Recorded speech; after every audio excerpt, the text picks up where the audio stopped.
14 al 16. Esta mañana nos encontramos ante un pasaje precioso y conocido también. Creo que es un pasaje familiar y por eso precisamente creo yo que nos plantea el reto de profundizar en él, de no pensar que lo conocemos o que por el hecho de que lo conocemos ya sabemos todo lo que hay aquí. Mi experiencia al estudiarlo ha sido enriquecedora y espero que con la ayuda del Espíritu Santo pueda explicarlo y vosotros podáis ver también la belleza que hay en estos versículos, en los que vamos a ver tres valiosas verdades acerca del sacerdocio de Cristo. Tres valiosas verdades acerca del sacerdocio de Cristo que nos alentarán a perseverar en nuestra fe, que estimularán nuestra confianza en el Señor. Venimos hablando en los versículos anteriores de dos serias advertencias que el autor a los hebreos ha dado a sus lectores. Una primera advertencia en el capítulo 3 a partir del versículo 7 que tiene que ver con la apostasía. Fijaos en el versículo 12 del capítulo 3, el autor les dice allí: tened cuidado, hermanos, no sea que en alguno de vosotros haya un corazón malo de incredulidad para apartarse del Dios vivo. Y ya vimos cómo el autor, por medio del Salmo 95, realmente tenemos aquí una predicación.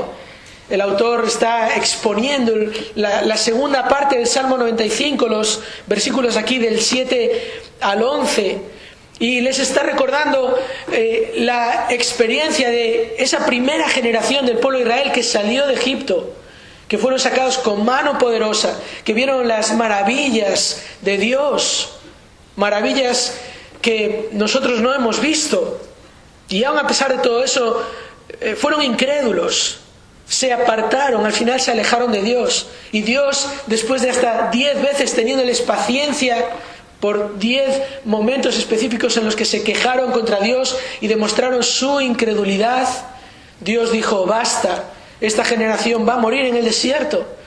Y entonces el autor utiliza lo que también había utilizado, por cierto, el rey David en el Salmo 95 para advertir a su propia generación acerca del peligro de pensar que uno está siguiendo a Dios y cuando es el momento de confiar en Él se demuestra que hay un corazón malo de incredulidad.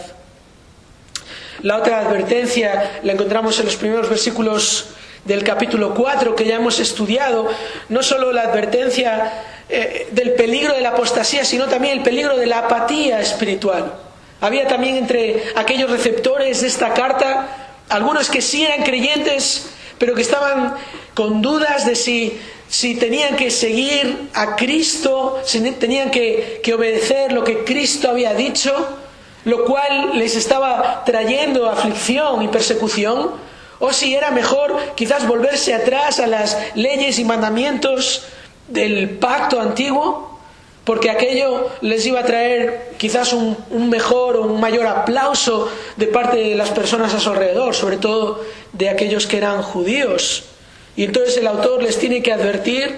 Vemos en el capítulo 4, versículo 1, por ejemplo: temamos, no sea que permaneciendo aún la promesa de entrar en su reposo, alguno de vosotros parezca no haberlo alcanzado.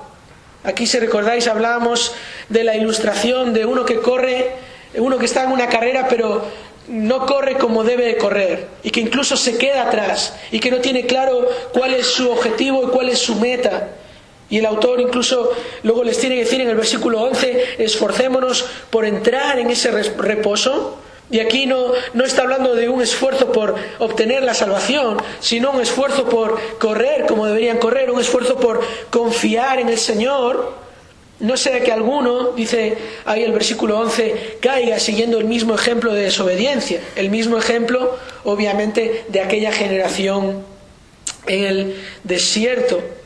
Así que el autor, después de hablar de estos dos peligros, el peligro de la apostasía espiritual, el peligro de la apatía espiritual, ahora va a seguir animando a aquellos lectores de su carta a confiar en Cristo, a aferrarse a su fe, a su confesión, lo que habían profesado de creer y confiar en Cristo. Y les va a dar razones para esto.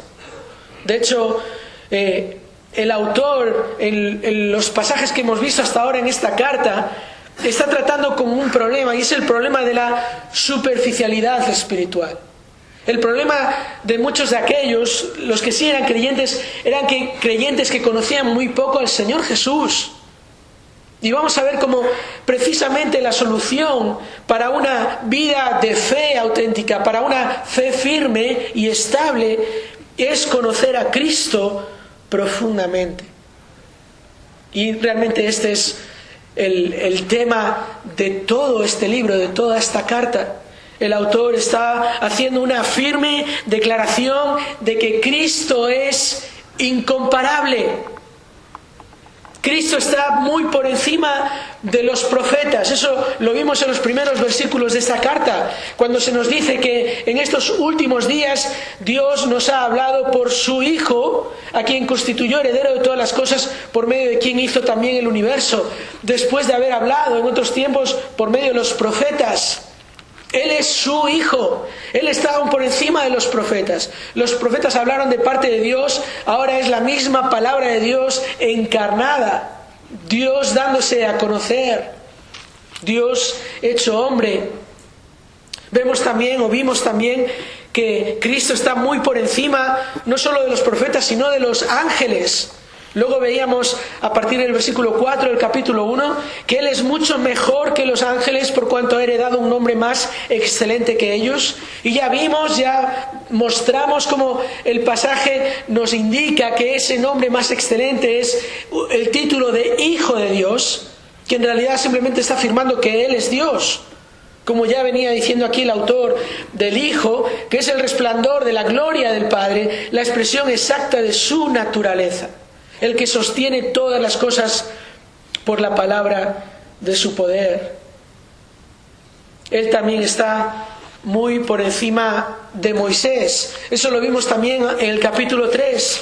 Al principio del capítulo 3, ya Cristo, después de haber sido comparado con los profetas y con los ángeles, y realmente después de mostrar que Él no puede ni ser comparado con ellos, está muy por encima, el autor también le compara con Moisés.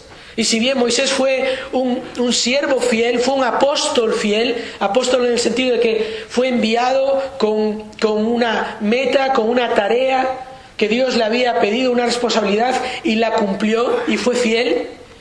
Pero aquí el autor nos recuerda que Moisés fue fiel en la casa de Dios, pero Cristo fue fiel sobre la casa de Dios. Porque como dice aquí él ha sido considerado digno de más gloria que Moisés, así como el constructor de la casa tiene más honra que la casa. Luego dice el autor aquí en el versículo 4, porque toda casa es hecha por alguno, pero el que hace todas las cosas es Dios. Y es otra vez una afirmación de que Cristo es Dios y que está muy por encima de Moisés, aquel apóstol que había sido enviado por Dios. Ahora, a partir del capítulo 4, versículo 14, y realmente hasta el final del capítulo 10, el autor va ahora a comparar a Cristo con Aarón y con todo lo que Aarón representa, hablando de Aarón como el sumo sacerdote que Dios había establecido para su pueblo y su familia, y de su familia vendrían todos aquellos sacerdotes que harían esta función de mediar entre Dios y el pueblo. Y ahora vamos a ver cómo el autor nos va a decir que Cristo hizo eso precisamente, mediar. Él es el mediador perfecto de parte de Dios entre Dios y los hombres, y ni siquiera Aarón y los sucesores de Aarón pueden ser comparados a Cristo y su ministerio.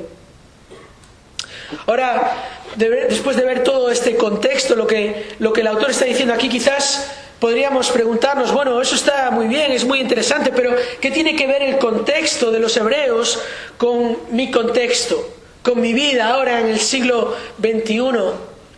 Bueno, tiene que ver en el sentido de que el autor estaba aquí tratando con peligros con serios peligros para los creyentes y aún incluso para algunos que pensaban que eran creyentes y no lo eran. Peligros como por ejemplo el de poner opiniones humanas a la altura de la palabra divina. Estaban haciendo eso, estaban menospreciando lo que Cristo había dicho, y el autor precisamente les tiene que decir, no, si Dios nos ha hablado por medio de su Hijo. En estos últimos días Dios ha perfeccionado su palabra, no que no fuera perfecta, sino que la ha completado hablando por medio de su Hijo. Y aquellos hombres y mujeres estaban ante este peligro de llegar a poner opiniones humanas y religiosas a la altura de la palabra divina. Ese es un peligro que nosotros enfrentamos hoy en día. Sutilmente y a veces muy claramente escuchamos predicaciones, y no de la palabra, sino este mundo predicando su mensaje, su filosofía, su manera de ver las cosas. Y es un error y es un peligro dar el valor a esas cosas que solo tiene la palabra de Dios. Otro peligro que claramente enfrentaban es el de poner a la criatura a la altura del Creador. Esto lo vemos cuando estaban realmente adorando a ángeles. Había judíos que hacían eso. Y ya lo vimos como eso no puede ser porque los ángeles son criaturas. Pero Cristo es Dios. Y Él sí puede ser adorado y Él sí merece ser adorado. Y hoy en día este siempre es un peligro que está ahí. Porque el ser humano, su tendencia natural es adorarse a sí mismo. ¿Sabes? Somos idólatras por naturaleza. Y el mayor ídolo que tenemos somos nosotros mismos. Y eso siempre es un peligro. Y por eso siempre es bueno ser recordados de que la criatura no merece adoración, solo el Creador. Y eso nos va a llevar a adorarle a Él, a vivir para Él. Otro peligro que es común en nuestro tiempo y en aquel tiempo es el peligro de poner las tradiciones humanas a la altura de los mandatos divinos.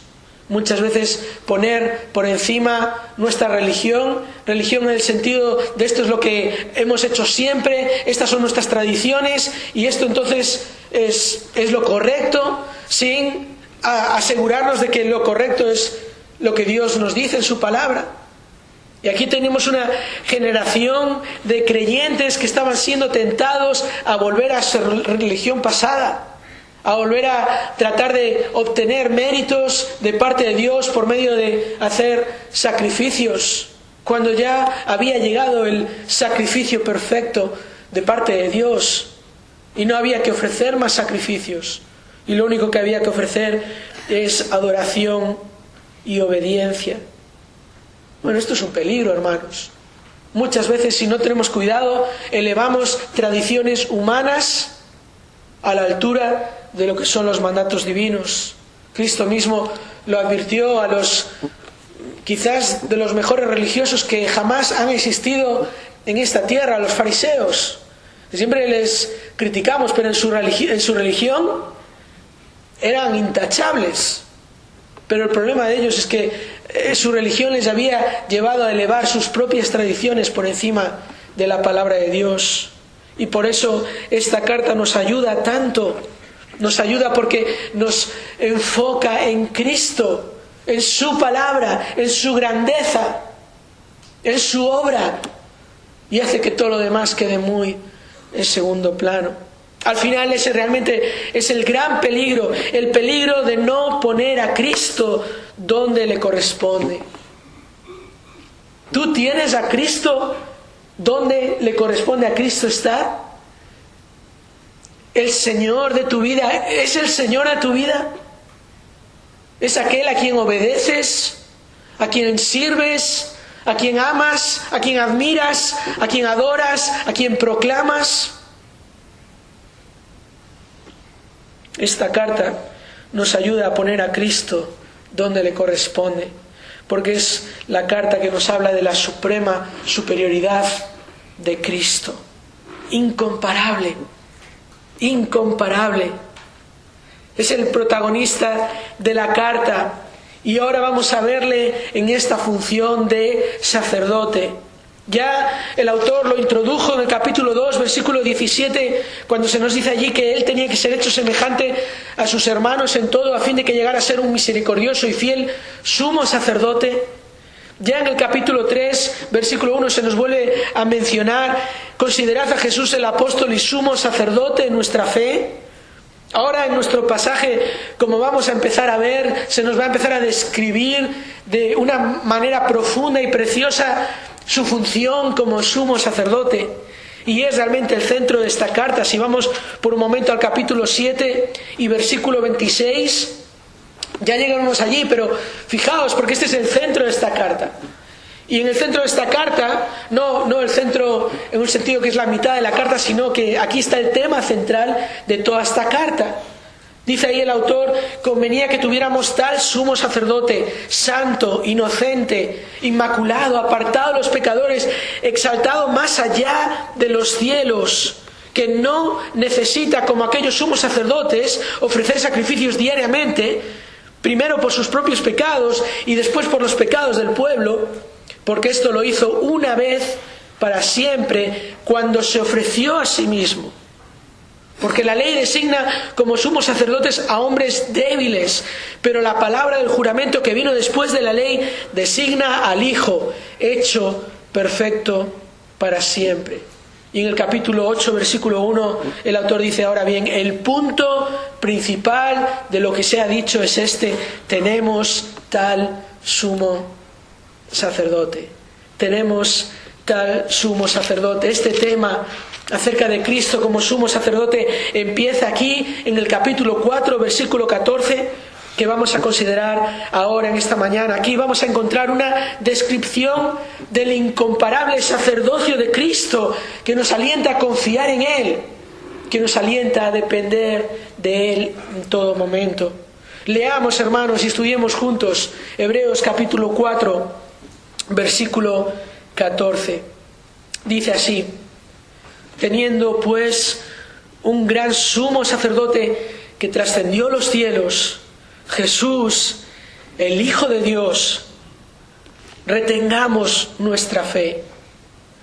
Porque no tenemos un sumo sacerdote que no pueda compadecerse de nuestras flaquezas, sino uno que ha sido tentado en todo como nosotros, pero sin pecado.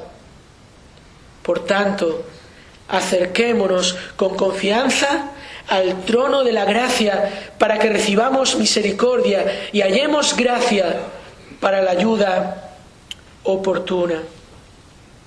En este pasaje que hemos leído vamos a ver tres valiosas verdades acerca del sacrificio de Cristo, del sacerdocio de Cristo, que nos alientan a perseverar en nuestra fe.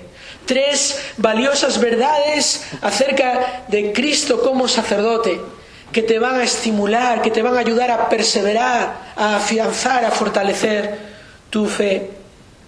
La primera de estas verdades la encontramos en el versículo 14, y es que Cristo es el gran sumo sacerdote porque satisfizo la ira de Dios.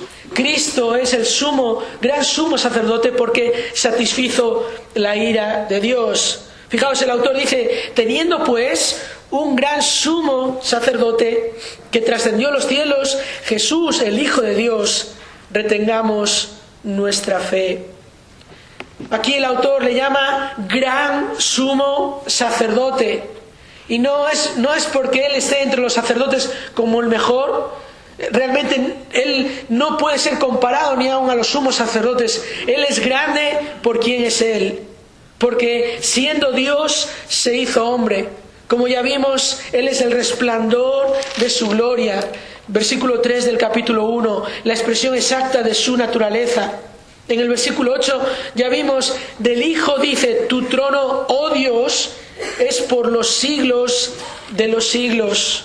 Aquí el autor proclama la grandeza de Cristo, aún también por encima de Moisés, como leíamos, porque Él es el constructor de la casa, porque Él es el constructor de todas las cosas, porque Él es el creador de todas las cosas. Cristo es Dios, y eso ya le establece a Él como gran sumo sacerdote. Pero aquí el autor va a poner nuestra atención en algo que Cristo, el gran sumo sacerdote, hizo. Es el sumo sacerdote que trascendió los cielos. ¿De qué nos está hablando aquí? ¿Qué quiere decir que Jesús trascendió los cielos? Bueno, uno podría pensar que se está refiriendo a cómo Jesús, siendo Dios, se hizo hombre y vino a la tierra. Pero no es de lo que está hablando el autor aquí. No está hablando de Dios haciéndose hombre y viniendo a la tierra, sino que está hablando de la victoria de Cristo después de vencer a la muerte y subiendo a la presencia del Padre.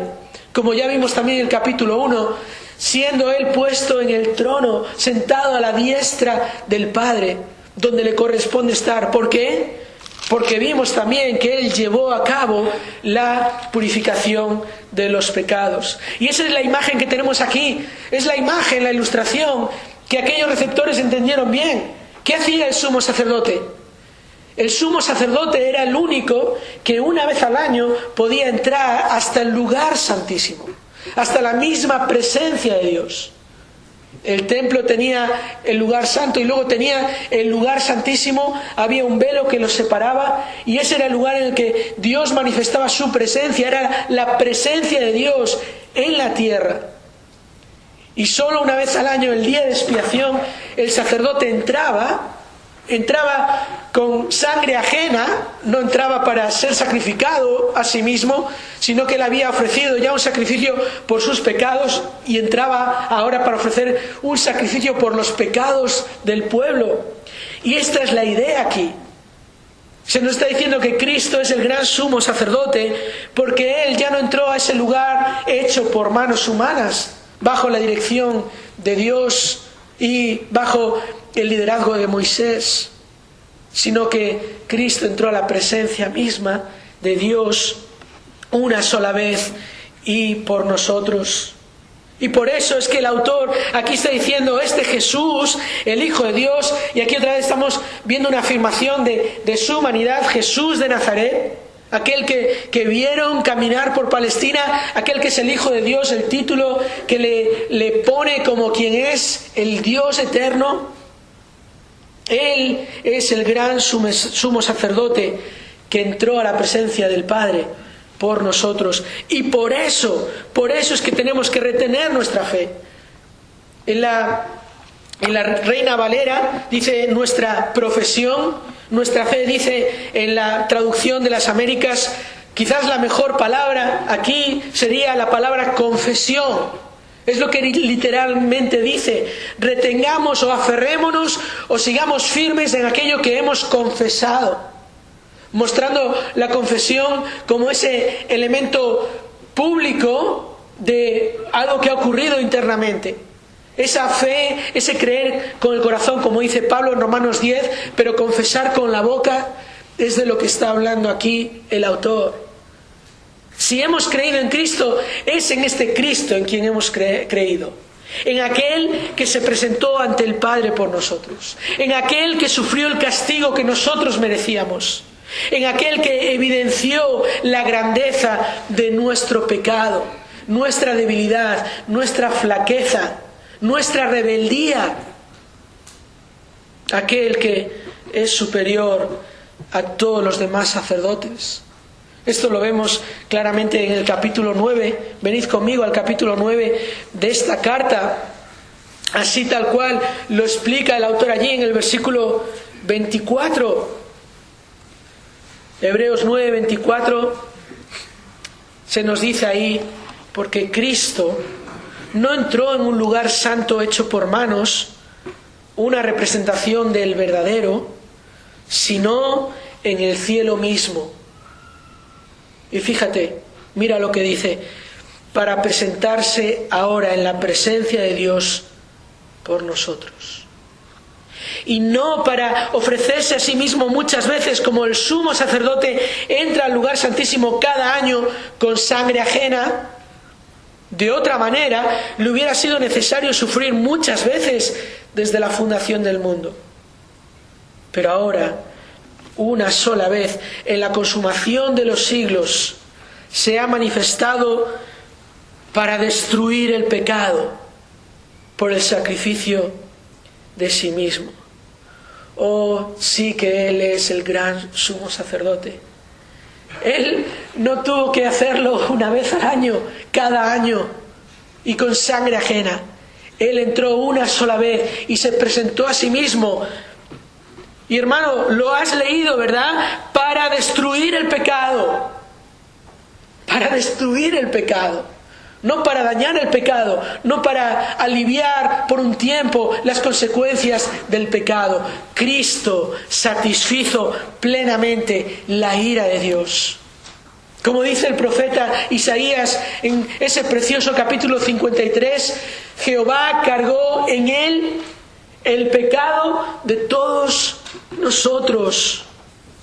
Y por eso luego en el capítulo 10 aquí en los Hebreos continúa con esta comparación, el versículo 11, ciertamente todo sacerdote está de pie día tras día ministrando y ofreciendo muchas veces los mismos sacrificios que nunca pueden quitar los pecados. Y aquí, por cierto, notad esta expresión que el sacerdote está de pie, porque eso indica, eso hace referencia a una acción que aún no ha terminado, a una tarea que aún no se ha finalizado. Sigue estando de pie porque sigue teniendo que hacerlo cada año. Versículo 12, pero Él, Cristo, habiendo ofrecido un solo sacrificio por los pecados para siempre, ¿qué dice el texto, hermanos?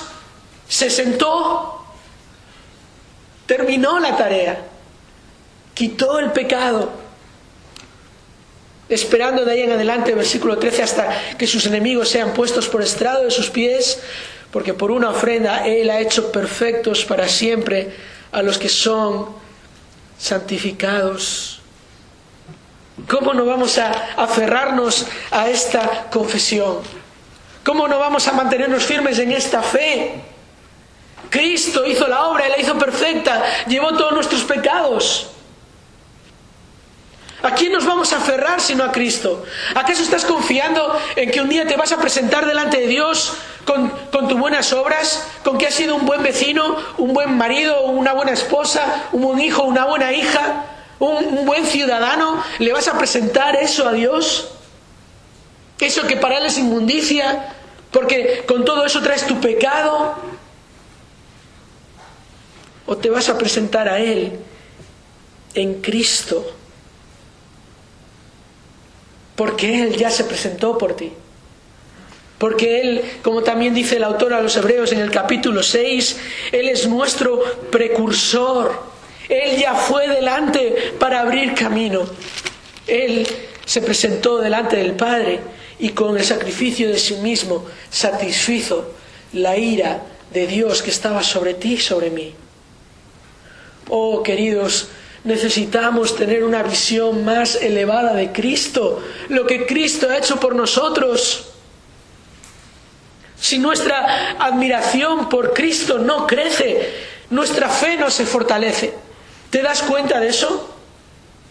Tu fe no se va a fortalecer por medio de métodos de autoayuda o por la moralidad de si hago esto, entonces mi fe se va a fortalecer. No es lo que la palabra de Dios nos dice. La palabra de Dios nos dice que nuestra fe se fortalece por medio de conocer más y más a Cristo, de mirarle a Él. Y por eso Paul Washer nos recuerda que podemos tener una visión elevada de Cristo en la medida que tengamos una visión elevada del Evangelio. Este precioso Evangelio que nos recuerda la grandeza de nuestro pecado y la grandeza del amor y la misericordia de Dios, que envió a su Hijo, vino, vivió una vida perfecta, murió en la cruz, venció la muerte, resucitando al tercer día y trascendió a los cielos. Y llegó ante el Padre y dijo: lo he hecho, lo he hecho. Y en la medida entonces que crezca nuestro conocimiento de Cristo, crecerá nuestra admiración de Cristo.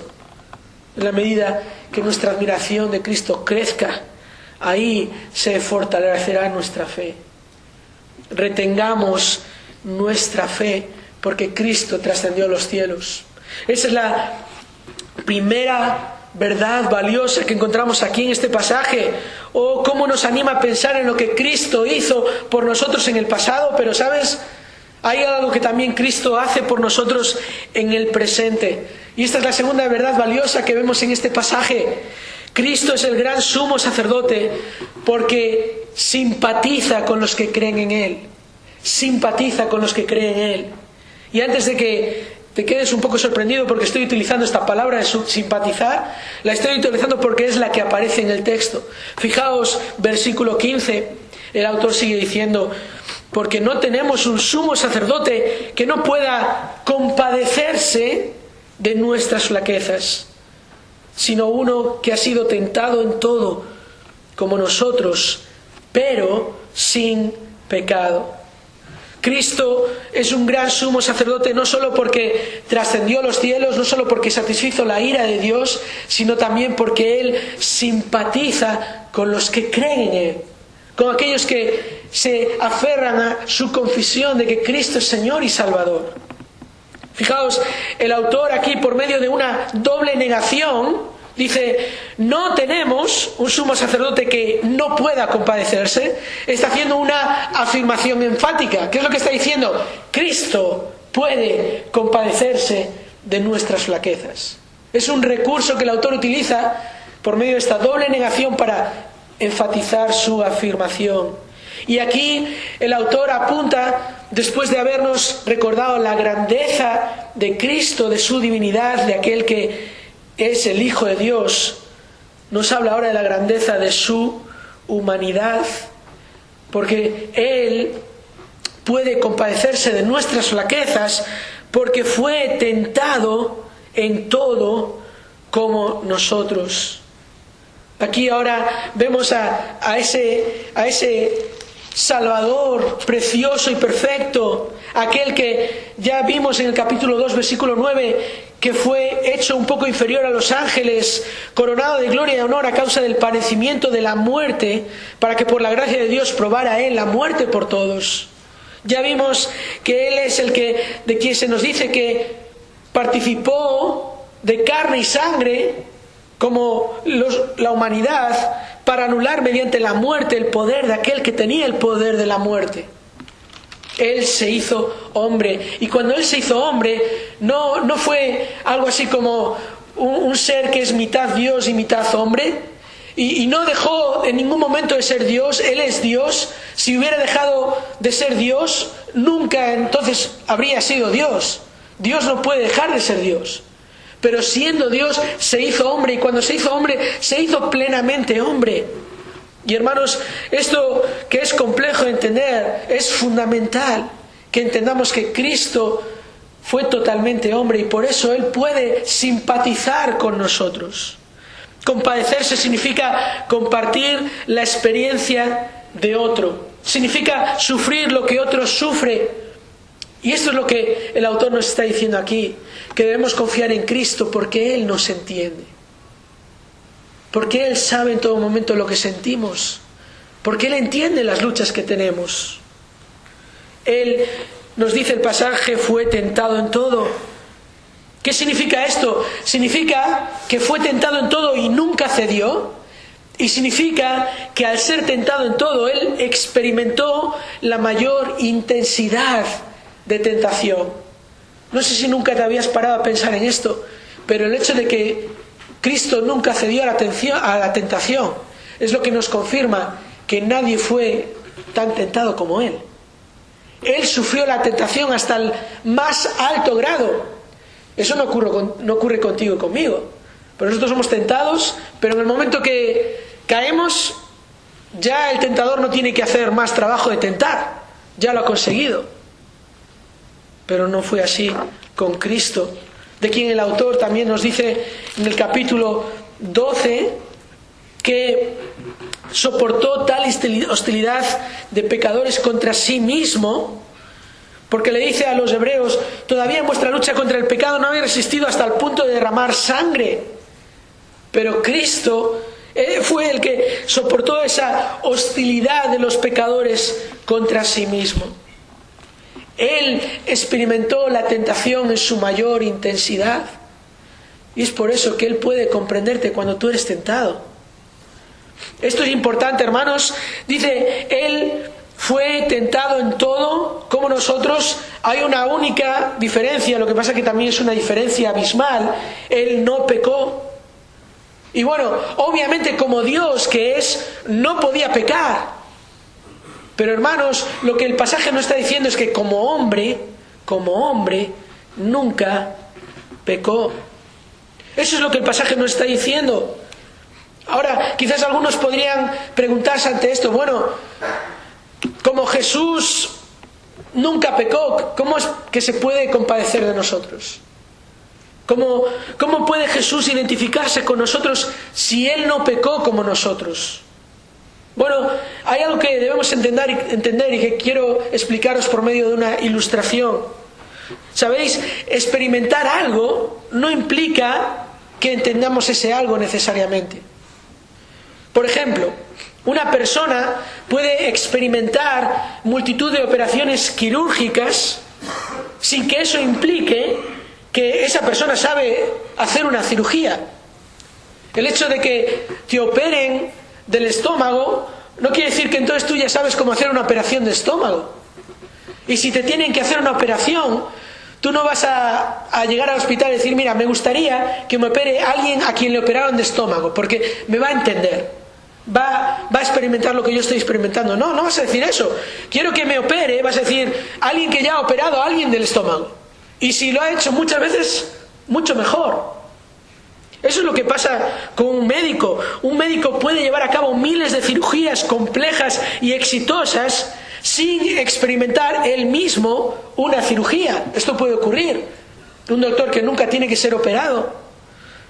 ¿Qué estoy diciendo con esto? ¿Qué es lo que acredita al médico para hacer una operación? No le acredita el hecho de que él haya experimentado una operación.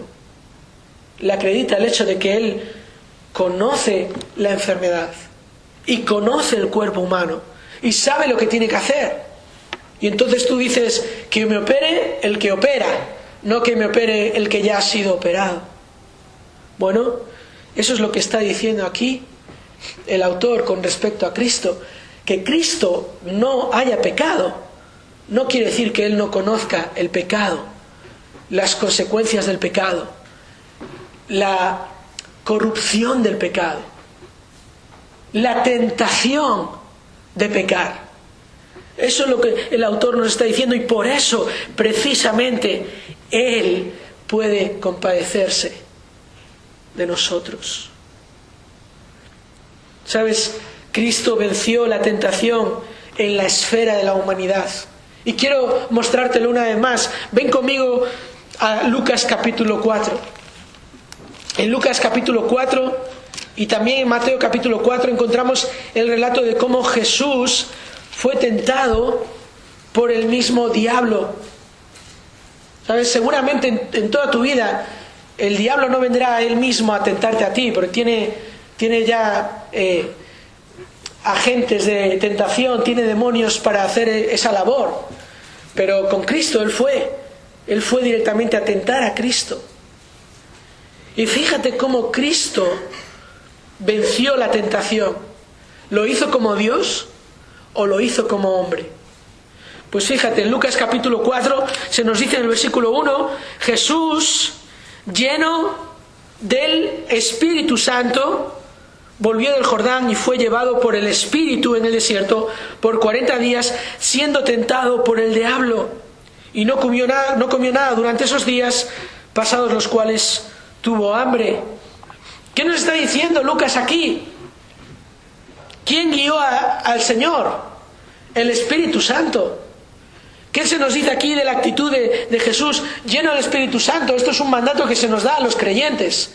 Un mandato que Pablo explica en Efesios capítulo 5, que significa dejar que el Espíritu te guíe, te controle. O sea que lo que Lucas está diciendo aquí es que Jesús estaba dejando que el Espíritu le controlara. Y luego viene la tentación. ¿Recordáis cómo le tienta Satanás? Le hace 3 tentaciones y a las 3 tentaciones Jesús responde de la misma manera. Escrito está. ¿Cómo respondió Jesús a la tentación? Bueno, no lo hizo diciéndole a Satanás, vete, lo cual hubiera sido suficiente. Satanás se hubiera ido. ¿Veis esto, hermanos? Miremos el final de este relato, versículo 13. Cuando el diablo hubo acabado toda tentación, el diablo le tentó hasta que no le pudo tentar más. Él fue tentado en todo, pero sin pecado. Entonces ahí se alejó de él esperando un tiempo oportuno. Iba a intentarlo otra vez. Y si lees acerca de la vida de Jesús, él fue tentado otras veces. Pero fijaos ahora en el versículo 14, cuando Lucas nos cuenta el cambio de escena, nos vuelve a enfatizar algo importante aquí. Jesús regresó a Galilea en el poder del Espíritu. Hermanos, hermanas, Cristo venció la tentación por medio del Espíritu de Dios y por medio de la palabra de Dios. Y tú y yo tenemos al Espíritu de Dios en nosotros y tenemos la palabra de Dios. Él simpatiza con los que creen en Él. Él puede compadecerse de nosotros y nosotros, hermanos, necesitamos entender aquí las implicaciones de la humanidad de Cristo. No pienses que Cristo no te entiende porque como Él es Dios y Él es perfecto. No, porque Él vivió una vida plena de hombre como hombre y por tanto Él es capaz de comprender nuestras dificultades y Él es capaz de compadecerse de nuestras debilidades. El hecho de que es Dios no le impidió experimentar todo lo que es común al ser humano. Y la única gran diferencia es que no pecó. Nunca cedió a la tentación. Y eso no debería llevarnos a la resignación de decir, bueno, yo no puedo. Sino que debería llevarnos a la humildad de reconocer los méritos de Cristo. Debería llevarnos a la humildad de reconocer nuestra propia miseria. ¿Qué somos sin Cristo? ¿A dónde vamos a ir sin Cristo?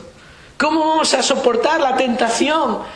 ¿Cómo vamos a pasar por medio de las pruebas? ¿Cómo vamos a mantenernos firmes en la persecución que viene de seguir a Cristo sin Cristo? Pero, hermanos, no necesitamos ni hacernos esa pregunta porque Cristo puede compadecerse de nuestras flaquezas. En medio de su mayor flaqueza, Pablo, cuando Dios le había dado, el Señor le había dado un aguijón en su carne, que no sabemos exactamente qué es, pero sabemos que era algo que Dios utilizaba para que Pablo no se enorgulleciera de las revelaciones que el Señor le había dado. Ahí en 2 Corintios 12:9, después de que Pablo le pide hasta 3 veces al Señor que le quite ese aguijón, ¿qué le dice el Señor?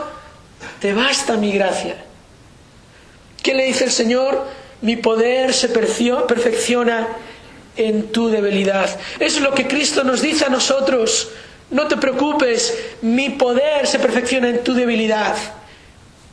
¿Sabes? En aquello que Cristo es un maestro, en aquello que Cristo es un experto, es en ayudarte en tu debilidad. Porque Él sabe, Él conoce tus debilidades.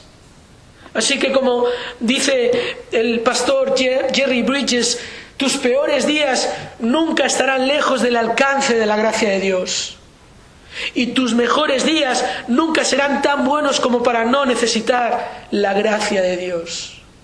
Oh, la gracia de Dios en Cristo. Esa gracia está a nuestra disposición. Y esto nos lleva directamente a ver la tercera valiosa verdad acerca del sacerdocio de Cristo. ¿No te anima a pensar en lo que Cristo hizo por ti en el pasado, cuando satisfizo la ira de Dios?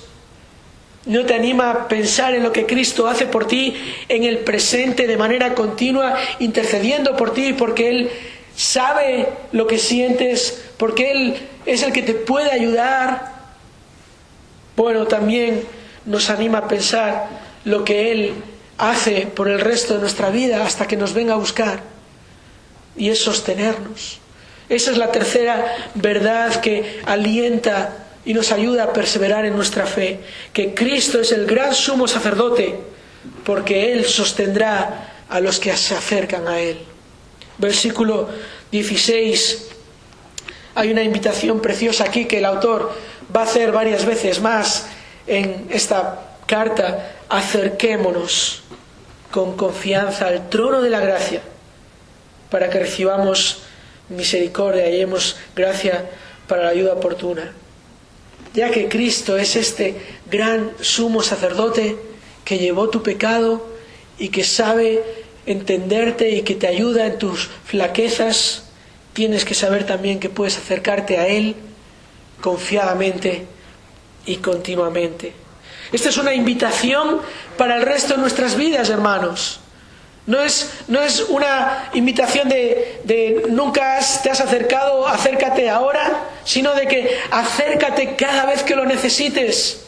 Puedes acercarte confiadamente. No tienes que obrar ciertas cosas, rituales, sacrificios para poder acercarte, porque Cristo ya lo hizo todo. No tienes que acercarte con miedo, porque Cristo mismo está allí a la diestra del Padre, aquel que intercede por ti. Tienes que acercarte con confianza. ¿Por qué? Porque fijaos, gracias al sacrificio de Cristo, el trono de juicio se ha convertido en el trono de gracia. Para aquellos que no creen en Cristo, este trono es un trono de juicio. Pero para aquellos que han puesto su fe en Cristo, es el trono de la gracia.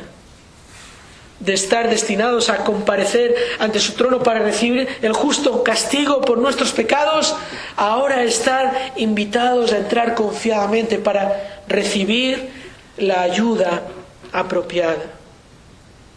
Acerquémonos con confianza al trono de la gracia para que recibamos misericordia y hallemos gracia para la ayuda oportuna. Tenemos un Dios que provee abundantemente por medio de su Hijo.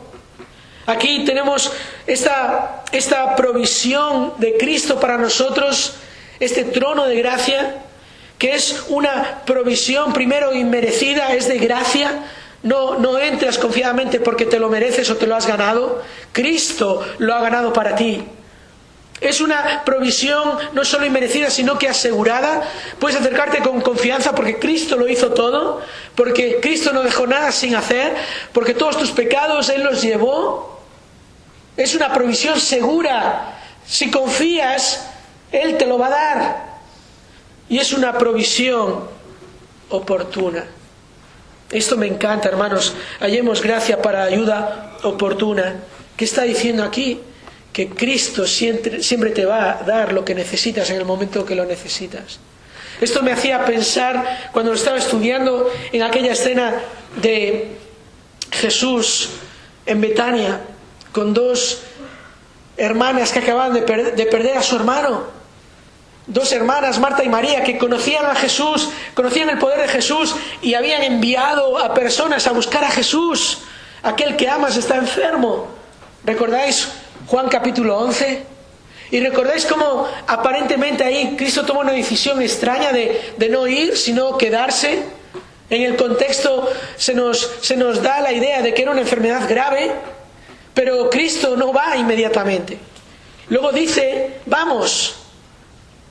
Y dice, vamos para que la gloria del Hijo de Dios sea mostrada.